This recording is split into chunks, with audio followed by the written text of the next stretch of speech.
नमस्कार, स्वागत है आप सभी का हमारी इस खास पेशकश आज की चर्चा में।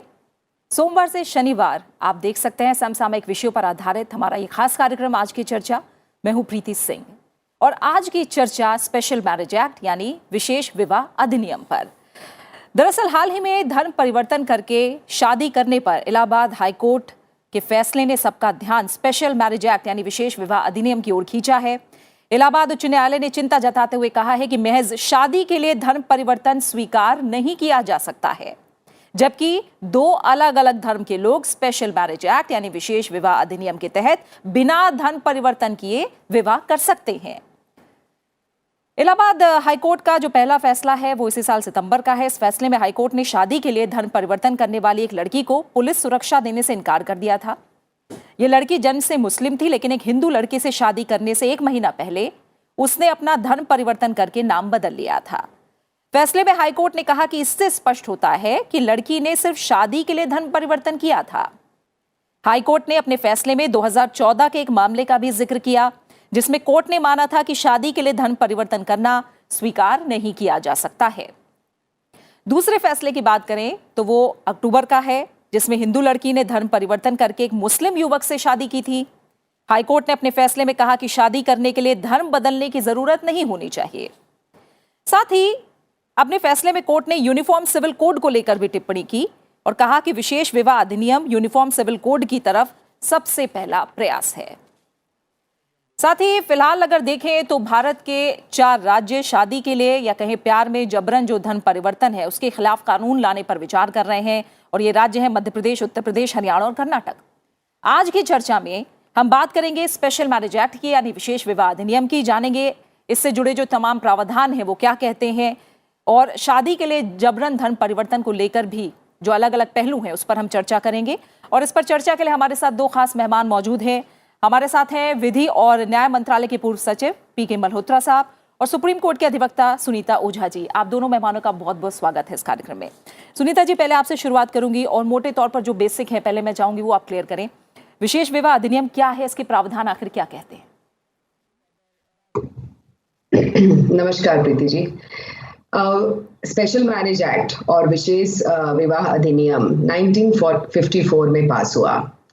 इसके तहत कोई भी 2 लोग, 2 एडल्ट शादी कर सकते हैं। उन्हें ना तो अपने कास्ट परिवर्तन की जरूरत है ना अपने धर्म परिवर्तन की जरूरत है।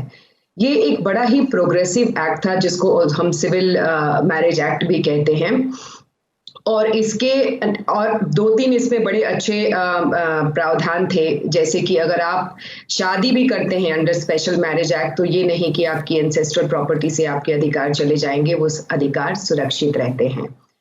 हाँ, आप हिंदू अनडिवाइडेड फैमिली के पार्ट नहीं रहोगे, वो क्लैरिटी है, लेकिन जो आपको अधिकार प्रॉपर्टी में अपने एंसेस्ट्रल प्रॉपर्टी में आने चाहिए वो बरकरार रहेंगे। साथ ही में जो शादी के बाद जो सिविल मैरिज एक्ट के अंदर शादी किए हुए जोड़ों के जो बच्चे पैदा होंगे उनकी भी वैलिडिटी है और उनका जो प्रॉपर्टी एक्वायर होगा बाय आफ्टर दिस मैरिज, वो property under Indian succession act के तहत जो पास ऑन होता है। तो एक सबसे इम्पोर्टेंट जानकारी इस बात की रखने की जरूरत है। देखिए, शादी और धर्म परिवर्तन को लेके 1995 में भी सरला मुदगल जी का केस, जिसमें सुप्रीम कोर्ट ने क्लैरिफाई किया था कि केवल धर्म परिवर्तन के लिए शादी नहीं की जा सकती।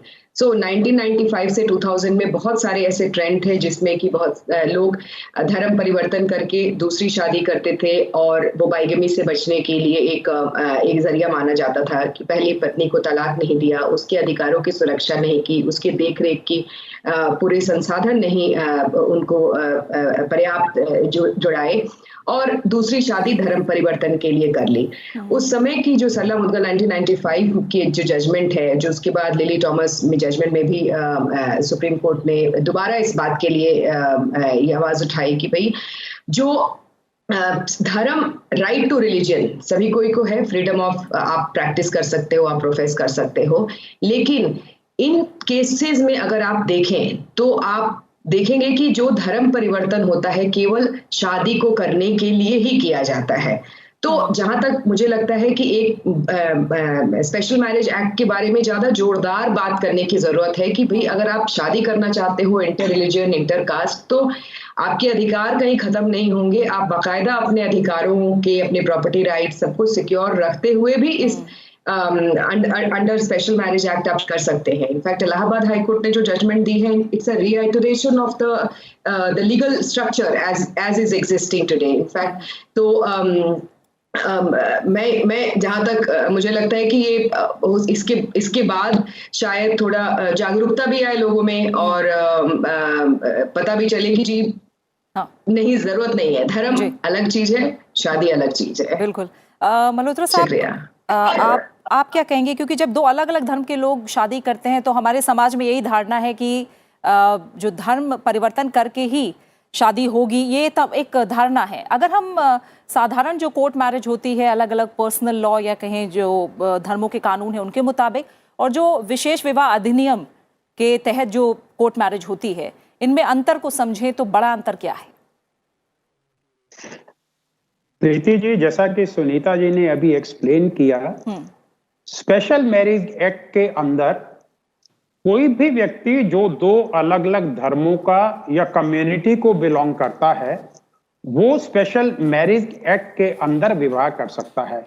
ये हर एक व्यक्ति का संवैधानिक अधिकार है कि वो अपनी इच्छा के अनुसार जहां चाहे उसके हिसाब से विवाह कर सकता है।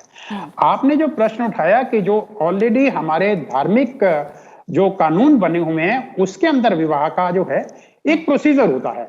हिंदू मैरिज एक्ट है 1955 का, उसमें कोई भी हिंदू, सिख, बुद्ध या जैन जो है, वो जो उसके अंदर रीतियां प्रिस्क्राइब की गई हैं, और दोनों हिंदू हैं तो उसके हिसाब से कुछ रीतियां हैं जिनको फॉलो करके वो हिंदू राइट्स के हिसाब से विवाह करता है। इसी तरह दो मुस्लिम हैं, वो अपने मुस्लिम एक्ट जो है, मुस्लिम मैरिज एक्ट जो है उसके अंदर करते हैं।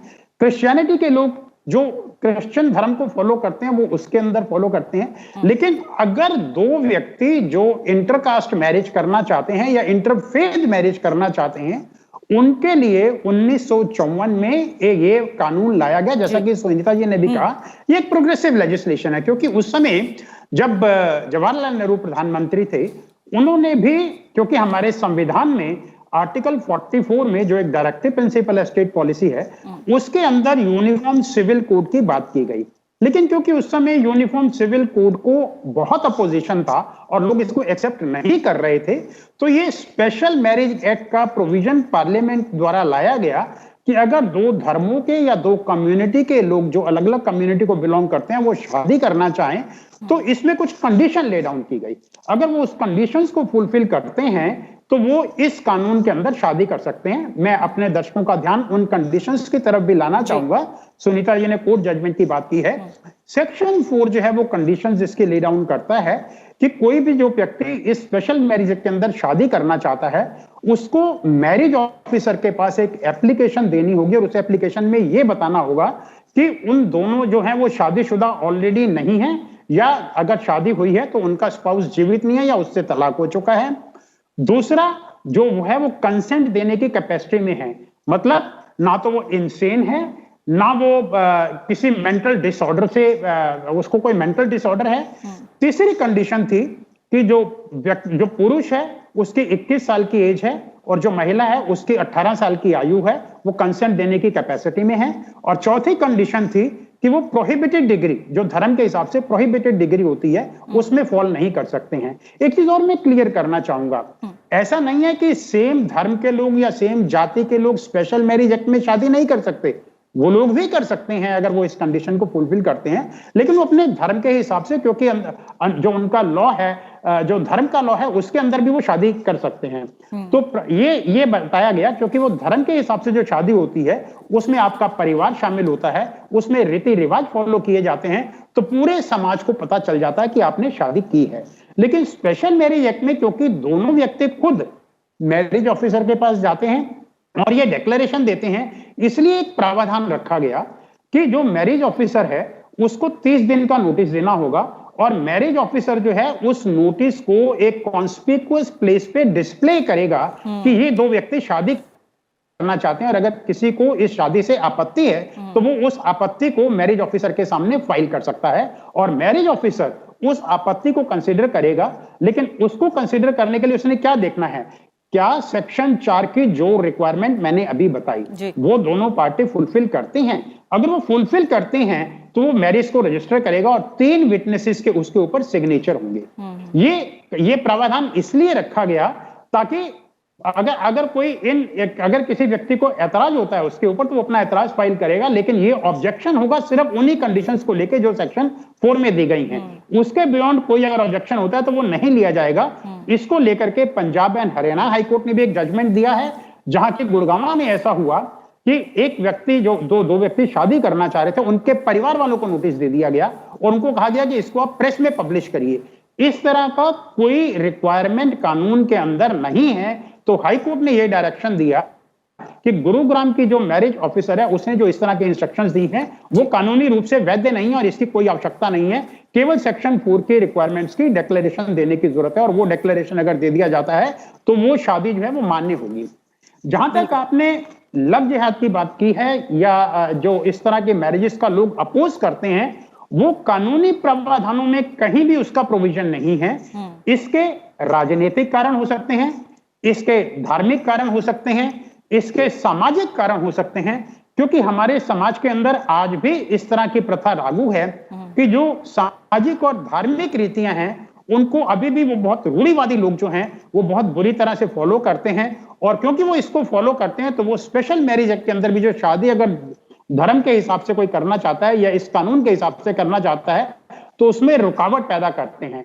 मैं समझता हूं ये समस्या को डील करने के लिए एक यूनिफॉर्म सिविल कोड की जो बात हम कर रहे हैं, काफी समय से कर रहे हैं, उसको लागू करने का समय आ गया है। उस पर विचार होना चाहिए और विचार करके जो कंसर्न्ड लोग हैं उनके विचारों को जान करके एक एक्सपर्ट कमेटी के द्वारा इस पर विचार किया जाए और उस कानून को आगे बढ़ाने के लिए उचित समय आ गया है, उस पर विचार करना चाहिए। तो सामान्य नागरिक संहिता को लेकर जो आप बात कह रहे हैं मल्होत्रा साहब, उस पर भी हम बात करेंगे। अभी जो एक्ट को लेकर आप दोनों मेहमानों ने हमें मोटी बातें बताई हैं, आइए एक बार वो समझ लेते हैं कि विशेष विवाह अधिनियम आखिर है क्या।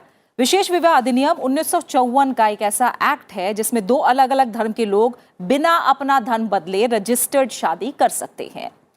अलग अलग धर्मों के अपने अलग अलग एक्ट हैं जो सिर्फ उन धर्मों को मानने वालों पर लागू होते हैं। उन एक्ट के अंतर्गत की गई शादी को भी रजिस्टर्ड करना होता है, लेकिन जो विशेष विवाह अधिनियम के तहत शादियां होती हैं उसमें धर्म परिवर्तन करने की जरूरत नहीं होती है। विशेष विवाह अधिनियम सभी नागरिकों पर लागू होता है, विदेश में रह रहे भारत के नागरिकों पर भी ये लागू होता है। अब आपको बताते हैं कि कैसे होती है शादी इस विवाह अधिनियम के अंतर्गत। विशेष विवाह अधिनियम के तहत कोर्ट मैरिज करने के लिए एक फॉर्म भरकर मैरिज रजिस्ट्रार के पास जमा कराना होता है। सभी जरूरी दस्तावेज मैरिज रजिस्ट्रार के पास जमा किए जाते हैं और जिसके बाद वो एक नोटिस तैयार करते हैं। इस नोटिस में लिखा होता है कि ये 2 व्यक्ति शादी करना चाहते हैं और किसी को इसमें अगर कोई आपत्ति है तो 30 दिन के अंदर मैरिज अफसर को इसके बारे में सूचित करें। इस नोटिस का मकसद ये है कि शादी करने वाला जो मर्द या औरत है वो कोई झूठ या फरेब के बल पर शादी ना कर पाए और ऐसा कुछ हो तो ये बातें मैरिज रजिस्ट्रार के सामने 1 महीने में आ जाएं और अगर कोई आपत्ति है तो देखा जाता है कोई कानूनी अड़चन तो नहीं है। इसको देखने के बाद फिर शादी हो जाती है। इसके बाद जो ये प्रावधान है इन पर हमने बात की है मल्होत्रा साहब, जैसा आप भी बता रहे हैं यूनिफॉर्म सिविल कोड को लेकर भी, लेकिन पहले अगर हम ये देखें, सुनीता जी मैं चाहूंगी आप इसका जवाब दें कि जो स्पेशल मैरिज एक्ट के तहत आपने भी जैसे कहा कि जागरूकता की कमी है, लोगों के अंदर बहुत सारे हो सकते हैं मिथक हैं इसको लेकर, आपको भी लगता है कि इसीलिए इसके अंतर्गत शादी कम होती है क्योंकि लोगों को जानकारी नहीं है इसे लेकर अभी? देखिए, हम जब भारत की बात करते हैं, इंडिया की बात करते हैं तो बहुत ही विशाल कंट्री है और शहरों में ही नहीं एक लार्ज तादाद में जनसंख्या इसकी गांव में रहती है। तो जो जनरल अंडरस्टैंडिंग है वो ये है कि भाई लोग धर्म के हिसाब से जो भी शादी के जो बनते हैं, जैसे कि जो भी रिचुअल्स हैं, अगर हिंदू धर्म की शादी है तो सप्तपदी होगी, इस्लाम में है तो वो अपना वो निकाह पढ़ेंगे, क्रिश्चियनिटी में है तो वो उनके रिलीजन के हिसाब से होगी। तो स्पेशल मैरिज एक्ट की पॉपुलैरिटी बढ़ नहीं पाई है। हालांकि रजिस्ट्रेशन पे तो स्पेशल मैरिज एक्ट का एक पक्ष ये भी है, एक चैप्टर डिस्कस करता है कि अगर किसी भी और धर्म के हिसाब से शादी हुई है तो उस शादी का पंजीकरण जरूरी है। इनफैक्ट इस पे बहुत ज्यादा काम किया जा रहा है कि हर तरह की शादियों का रजिस्ट्रेशन होना चाहिए। तो स्पेशल मैरिज एक्ट का वो पहलू काफी हद तक अब प्रैक्टिस में आने लगा है, जहां पे आप शादी किसी भी तरीके से कराइए आपको रजिस्ट्रेशन कराना पड़ेगा under the special marriage act. लेकिन जो solemnisation of marriage under special marriage act है वो बहुत प्रचलित नहीं हो पाई है। तो इसके बारे में जानकारी हम, जहां तक हमें लगता है जानकारी कम है। दूसरा, थोड़ा विश्वास का भी पक्ष आ जाता है कि लोगों को लगता नहीं है कि भाई ये शादी हुई है, साइन कर दिया तो शादी हो गई। हालांकि वो भी शादी उतनी ही पक्की होती है जितनी कि आप 7 फेरे लगा के डालिए। कानून की दृष्टि से ये मजबूत जोड़ भी है। तो थोड़ी उसके बारे में अगर तो लोगों को लगता है अगर मैं किसी दूसरे रिलीजन से शादी कर रही हूँ, क्योंकि ऐसे बहुत बार ऐसे केसेस आपके गांव से, कस्बों से, छोटे शहरों से भी आते हैं जहाँ पे धर्म बोला जाता है कि अच्छा आप दूसरे रिलीजन के हैं तो आपको अपना धर्म परिवर्तन करना पड़ेगा। तो ऐसे में अगर एक जागरूकता लाना कि बगैर धर्म परिवर्तन आप रह सकते हैं, अगर आप हिंदू हैं तो आप हिंदू रह सकते हैं, आप मुस्लिम हैं तो मुस्लिम, आपको अपनी प्रैक्टिस जो रिलीजियस प्रैक्टिस है उसको कॉम्प्रोमाइज करने की जरूरत नहीं है। और under the special marriage act आप एक शादी, एक पक्की शादी कर सकते हैं जो रजिस्टर्ड लीगली वैलिड मैरिज कर सकते हैं। तो एक थोड़ा जागरूकता लाने की बात से मैं इस पे थोड़ा जोर देना चाहूंगी। और रजिस्ट्रेशन के बारे में पहले ही काफी हद तक काफी कुछ काम हो रहा है, क्योंकि रजिस्ट्रेशन ऑफ मैरिजेस से बहुत सारी औरतों की बहुत सारी समस्याएं हैं वो भी जुड़ी हुई हैं।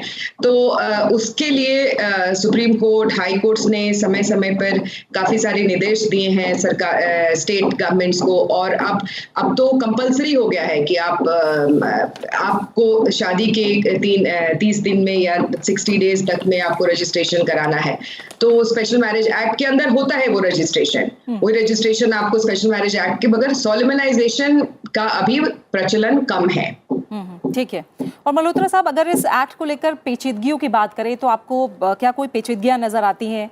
जैसे आधुनिकता के हिसाब से क्या इस एक्ट में कुछ बदलाव की जरूरत है? 30 दिन का नोटिस, और इस नोटिस को पूरा सार्वजनिक करना कि ये 2 व्यक्ति शादी करना चाहते हैं, वो हालांकि अपनी मर्जी से शादी कर रहे हैं, और परिवार वालों की रजामंदी को लेकर भी इस एक्ट में क्या कहा गया है?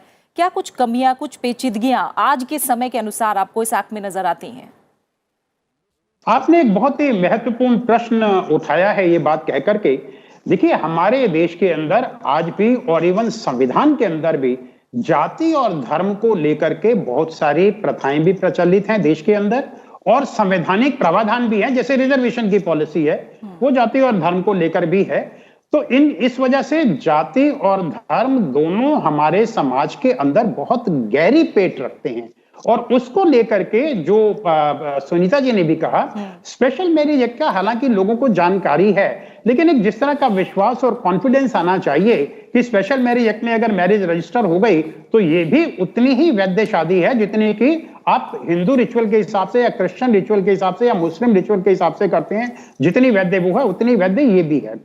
आपने एक बहुत ही महत्वपूर्ण प्रश्न उठाया कि जो 30 दिन का नोटिस देने वाली बात है उसको लेकर के ये कहा जाता है कि अगर जब आप 30 दिन का नोटिस देते हैं तो जो धर्म के ठेकेदार हैं और जो समाज की ये बनी हुई रीति रिवाजों को कंटिन्यू करना चाहते हैं, या 2 अलग अलग कम्युनिटीज के लोगों की शादी के अगेंस्ट हैं, उन लोगों को एक मौका मिल जाता है ये 30 दिन के अंदर उसको अपोज करने का, और या परिवार के लोगों को, जो परिवार के लोग शादी नहीं चाहते, उनको अपोज करने का मौका मिल जाता है। इसलिए इस 30 दिन के नोटिस को लेकर के जब ये प्रावधान रखा गया उसका कारण बहुत सिंपल था, क्योंकि आप शादी परिवार के सदस्यों के सामने नहीं कर रहे हैं, अलग से कर रहे हैं, और उसकी रिक्वायरमेंट पूरी होती है कि नहीं होती उसको जानने के लिए मैरिज ऑफिसर ये 30 दिन का नोटिस देता था। लेकिन अभी उसको लेकर के ये कहा गया, सुप्रीम कोर्ट में सितंबर में एक PIL फाइल हुई है जिसमें यह कहा गया कि ये जो 30 दिन के नोटिस का प्रावधान स्पेशल मैरिज एक्ट में रखा गया है, ये हमारे निजता के अधिकार का हनन करता है, इसलिए इसको अनकॉन्स्टिट्यूशनल, असंवैधानिक डिक्लेयर कर देना चाहिए।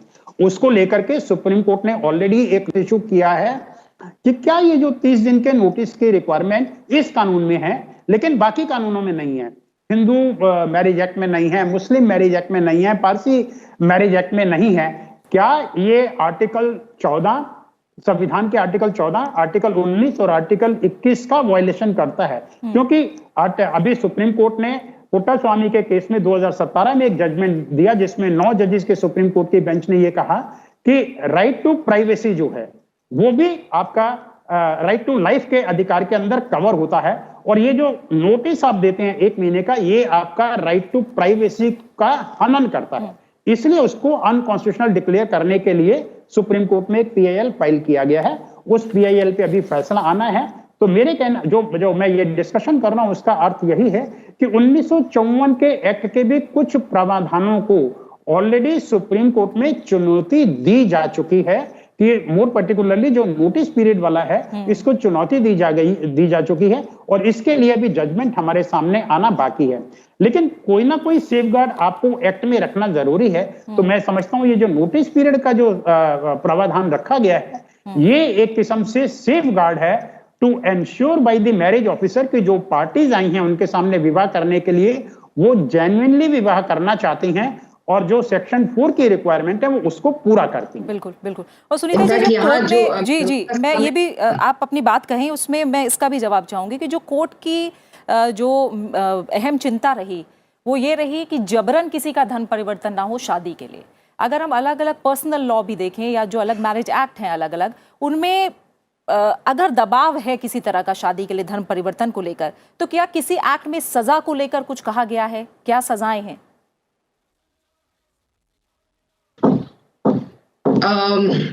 सजा ये तो सिविल एक्ट है, तो इसमें सजा की कोई प्रावधान नहीं है to the best of my knowledge. Bigamy को लेकर के है कि भाई अगर आपकी एक वैलिड एक मैरिज है और आपने दूसरे धर्म परिवर्तन करके कोई और शादी कर ली है तो बाइगमी, लेकिन अब वो बाइगमी पे भी लॉ वो क्लियर हो गई है जो आपका एडल्ट्री वाला लॉ है, तो सजा के मामले में तो नहीं। लेकिन चूंकि ऐसे केसेस में महिलाओं का जो स्थान है वो ज्यादा वल्नरेबल होता है, तो जो भी अगर प्रावधान आता है जो वेदर वो 30 दिन की नोटिस का हो या इसके बदले में कोई सब्स्टिट्यूट लाया जाए, तो ये सोचना जरूरी है क्योंकि बहुत सारे केसेस हैं जैसे महिलाएं उस समय young girls 18 years old होती हैं, they are not very they are 18 year old and they are adult in that sense, but कभी जो होता है उनको पूरी इंफॉर्मेशन नहीं होती, तो फिर अगर किसी ने गलत इंफॉर्मेशन देके इनसे शादी कर ली, पूरे सही ढंग से तथ्य सामने नहीं रखे, उन तथ्यों का वेरिफिकेशन नहीं हुआ है, तो एक लार्ज संख्या ऐसी इमर्ज होके आ सकती है जिनको फिर स्टेट सपोर्ट की जरूरत पड़े, मेंटेनेंस की जरूरत पड़े, उनका देखभाल की जरूरत पड़े। तो एक ये विषय है, तो 30 डेज का नोटिस हटाने के पहले एक ये प्रावधान के बारे में भी सोचना होगा और कुछ उसके लिए प्रोविजन करना होगा। जबरन धर्म परिवर्तन अगर कोई ऐसा स्टेटमेंट देता है तो I mean it is illegal, it's against the law, I mean what else can be said about it? But मेरे हिसाब से जो जानकारी है लोगों को अपने अधिकारों का उनके बारे में जानना, उनके बारे में तत्परता से उनको सेफ गार्ड करना ये जरूरी है। तो जो भी लोग हैं अगर वो उनको लगता है कि अगर वो धर्म परिवर्तन उन पे थोपा जा रहा है क्योंकि वो शादी करना चाहते हैं, तो ना तो ये धार्मिक दृष्टि से धर्म संगत है और न्यायिक दृष्टि से तो ये असंगत है ही है। ठीक है मल्होत्रा साहब, जैसे मैं सजा को लेकर प्रावधान के बारे में बात कर रही थी, क्योंकि अगर देखें तो ये जो विषय है एक तरह से राज्य के अंतर्गत आता है। अब हम देखते हैं जो भारतीय दंड संहिता है, समुचित प्रावधान है धर्म परिवर्तन को रोकने के लिए, इस तरह की घटनाओं को रोकने के लिए, लेकिन आपको लगता है कि राष्ट्रीय स्तर पर अब जो धर्मांतरण निरोधक कानून है इसकी आवश्यकता है राष्ट्रीय स्तर पर? देखिए, अगर जबरन कोई भी काम किया जाता है तो उसको रोकने के लिए आपको कानून के प्रावधान करने पड़ेंगे। जैसा कि इलाहाबाद हाईकोर्ट ने भी कहा, स्पेशल मैरिज एक्ट के अंदर अगर कोई शादी करना चाहता है तो उसके लिए धर्म परिवर्तन की आवश्यकता नहीं है। अगर किसी का जबरदस्ती धर्म परिवर्तन कराया जाता है तो वो अपने आप में एक it is uncalled for, it is not required, लेकिन उसके लिए आज हमारे पास स्पेसिफिक प्रोविजन नहीं है जिसके अंदर इस तरह का कि किसी को पनिशमेंट दिया जा सके। तो अगर स्टेट इस तरह का कानून ला रही है तो मैं समझता हूं उसमें कोई बुराई नहीं है। और जहां तक आप केंद्र के द्वारा कानून लाने की बात करते हैं तो मेरा ऐसा मानना है कि अगर विवाह के लिए धर्म परिवर्तन की आप बात करते हैं, क्योंकि विवाह को लेकर के ऑलरेडी जो कानून बने हुए हैं वो पार्लियामेंट द्वारा बनाए गए हैं और वो कॉन्करेंट लिस्ट में फॉल करते हैं। लिस्ट 3 जो है हमारे संविधान की शेड्यूल 7 की, उसमें फॉल करते हैं। तो पार्लियामेंट उसके ऊपर धर्म परिवर्तन अगर विवाह के लिए किया जाता है तो केंद्रीय सरकार भी उसके ऊपर कानून बना सकती है। केंद्रीय सरकार को भी उसके लिए अधिकार है। बिल्कुल। और इसी के साथ जो चर्चा का समय है वो पूरा हो रहा है। इस एक्ट को लेकर जो तमाम प्रावधान है, जो पेचीदगियां हैं, उनको लेकर बहुत कुछ आप दोनों मेहमानों ने साफ किया है। फिलहाल बहुत बहुत शुक्रिया इस चर्चा में शामिल होने के लिए। पीके मल्होत्रा साहब आपका भी और सुनीता ओझा जी आपका भी बहुत शुक्रिया इस चर्चा में शामिल होने के लिए। तो संविधान में सभी नागरिकों को मौलिक अधिकार दिए गए हैं, जिनमें से एक धार्मिक स्वतंत्रता का अधिकार भी शामिल है, ये हम सब जानते हैं। और हर नागरिक को किसी भी धर्म को मानने और पालन करने की स्वतंत्रता है। और कोई भी व्यक्ति किसी भी दूसरे व्यक्ति को जबरन कोई धर्म स्वीकार करने के लिए नहीं कह सकता। और अगर एक तरह से हम देखें तो मर्जी से, रजामंदी से जो अंतर जातीय विवाह हैं वो जरूर होने चाहिए, लेकिन जबरन धर्म परिवर्तन की बात नहीं होनी चाहिए। और अगर ऐसे शादी धोखाधड़ी या फिर एक तरह से कहें कि संगठित तरीके से किए जा रहे हैं तो कानून बनाने की जरूरत है, ताकि जो विवाह की, शादी की जो मिठास है उसमें जाति और धर्मों की खूबसूरती मिले, ना कि उसकी कड़वाहट पैदा हो। इसी के साथ आज की चर्चा में फिलहाल इतना ही। आप इस कार्यक्रम को YouTube पर भी देख सकते हैं। अपनी राय, सुझाव, प्रतिक्रिया हम तक भेज सकते हैं, जिनका हम इंतजार करते हैं। फिलहाल आज की चर्चा में मेरे साथ इतना ही। नमस्कार।